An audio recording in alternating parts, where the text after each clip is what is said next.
Well, here you are in week one of the course. I'd like to introduce week one by, first of all, sort of communicating the overall theme of this week. It's a foundational theme that will be carried throughout the rest of the weeks of the semester. And this week is really all about relevance. It's about the relevance of scientific thinking and research in teaching.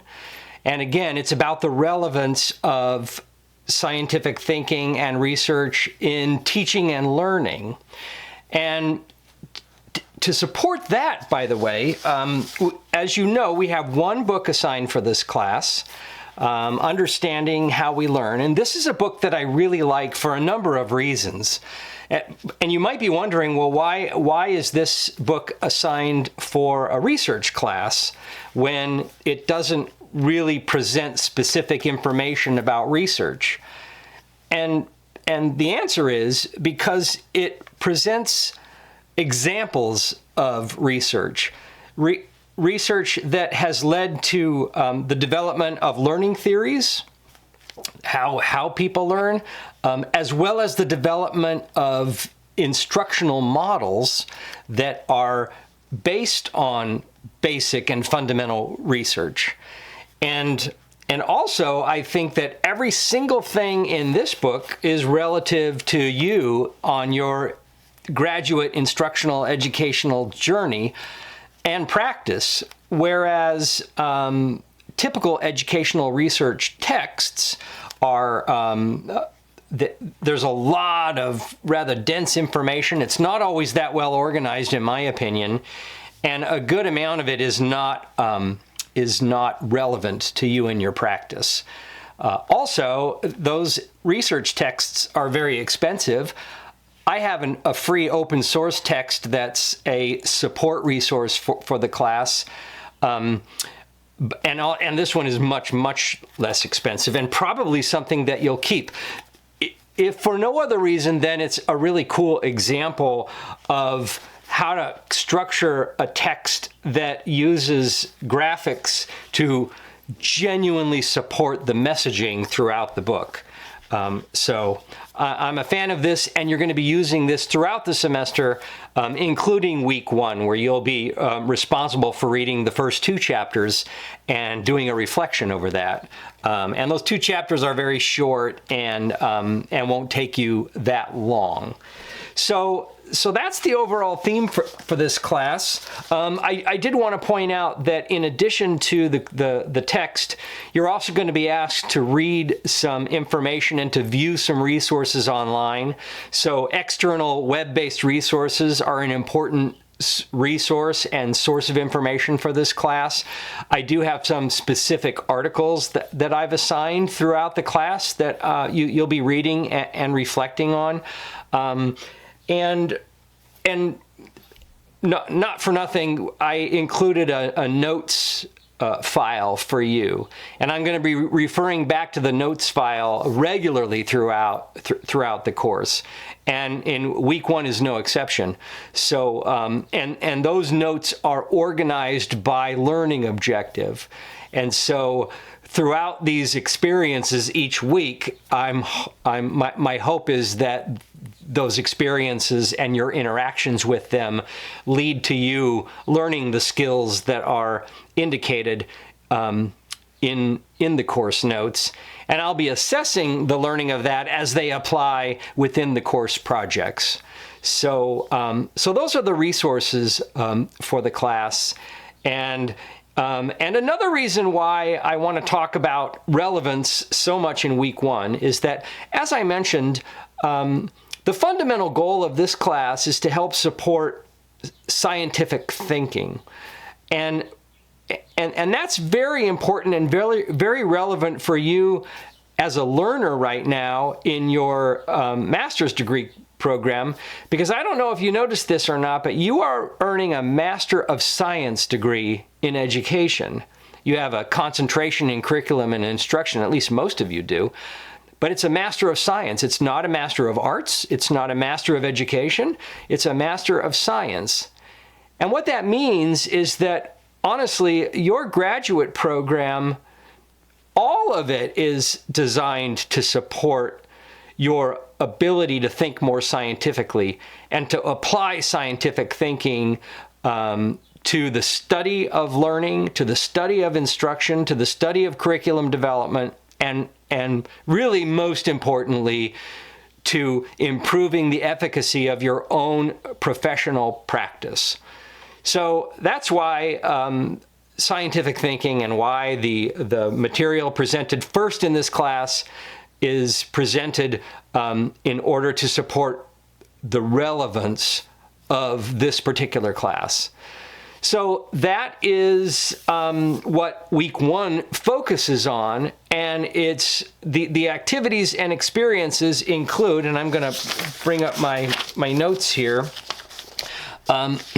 First of all, I want to reiterate that before you dive into anything, if you haven't watched the video on the syllabus tour, it's the website and syllabus tour, you really need to, because it provides specific information about how the course operates and more information about how the activities and assignments for this week are going to be sort of implemented, and then what you need to do with the work that you accomplish. So please make sure that you watch that. Also, I want to reiterate that if you haven't already read through the consent form for the small research project that is folded into this class, I have a link to that form and to the consent form on this week 1 overview page as well. So that's kind of some housekeeping stuff for week 1, as well as downloading the course notes.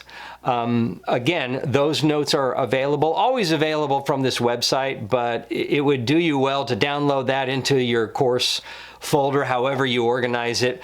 I'm not so sure I would recommend printing them off, because it's a very large file in terms of pages. It's over 100, and also you're not really going to be studying those notes. You're going to be applying them. It's really a resource for you that I've organized.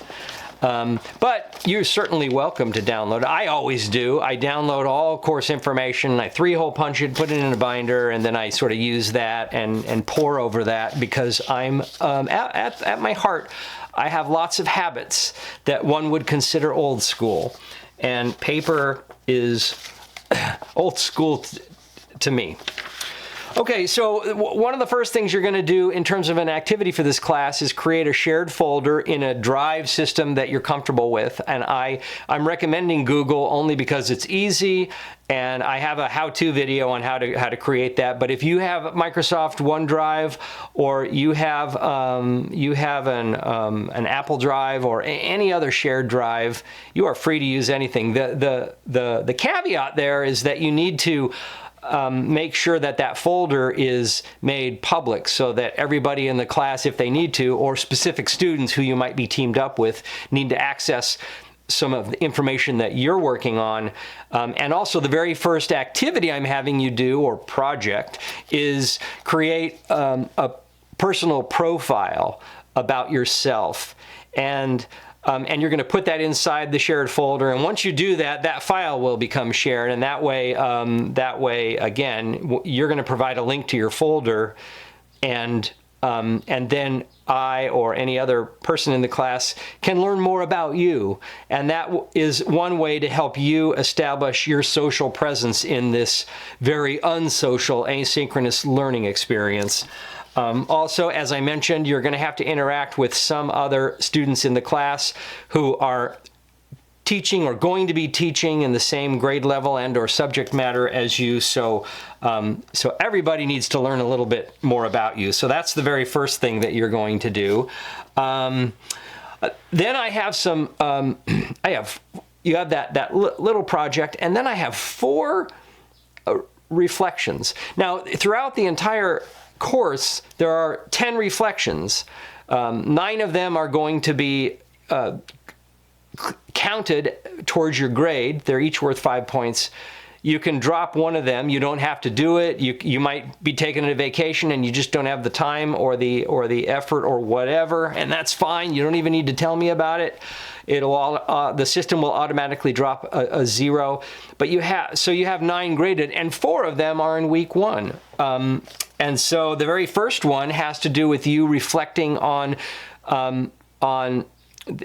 some posts, some Reddit posts on how technology might have an impact in schools. And again, you're reflecting on it from a scientific thinking perspective. Then, as I mentioned earlier, you have to reflect on the first 2 chapters of the book. And I connect those reflection items, some of them, to the course notes. So again, you're going to need your notes for that. The third reflection has to do with the concept of measuring variables and constructs.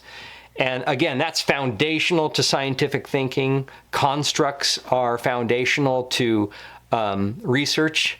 And you're going to be learning a little more about that, and then I'm going to have you investigate how a particular construct that's important to all of us right now, and that is scientific thinking, how that is measured in research, at least from one set of researchers' perspectives. And I actually think it's kind of fun because you get to view, and if you want to, take an assessment that is designed to measure scientific thinking, and I'll debrief a little more about that next week. And finally, there is a very personal reflection that you're going to do where you describe educational variables of interest that are important to you personally. And I'm going to have you generate that now, and then that will be something that I'm going to ask you to reflect on as the course progresses. So those are the first 4 reflections that you're going to do. And the very last thing I'm asking you to do for week 1 is to go ahead and review all the notes that I have organized for week 1 in the class. So read through those so that you get a broader understanding of the specific content that defines the outcomes for week 1. So that's it for week 1. I did want to point out something, and that is, as you read through the material that I post in the course website, I tend to write in the first person in order to make the information that I'm presenting more conversational. So I'll use, whenever you read I, so I is me, and whenever you read you is you. So, and not the royal you, not the broad you that teachers sometimes use. So anyway, that's part of my writing style, and you may or may not have figured that out by now. But that's week 1. If you have any questions about anything for this week, make sure you contact me before the due date for everything, which is Sunday night, this coming Sunday at midnight. Everything needs to be posted and submitted. You will submit your reflections into D2L. I have reflection 1 folder, reflection 2 folder, etc. So that's where you'll be dropping that in, and I'll be grading them according to the criteria that I post on each of the reflection pages. So that's it for week 1. It's a good foundation for the class, and hope you get a lot out of it.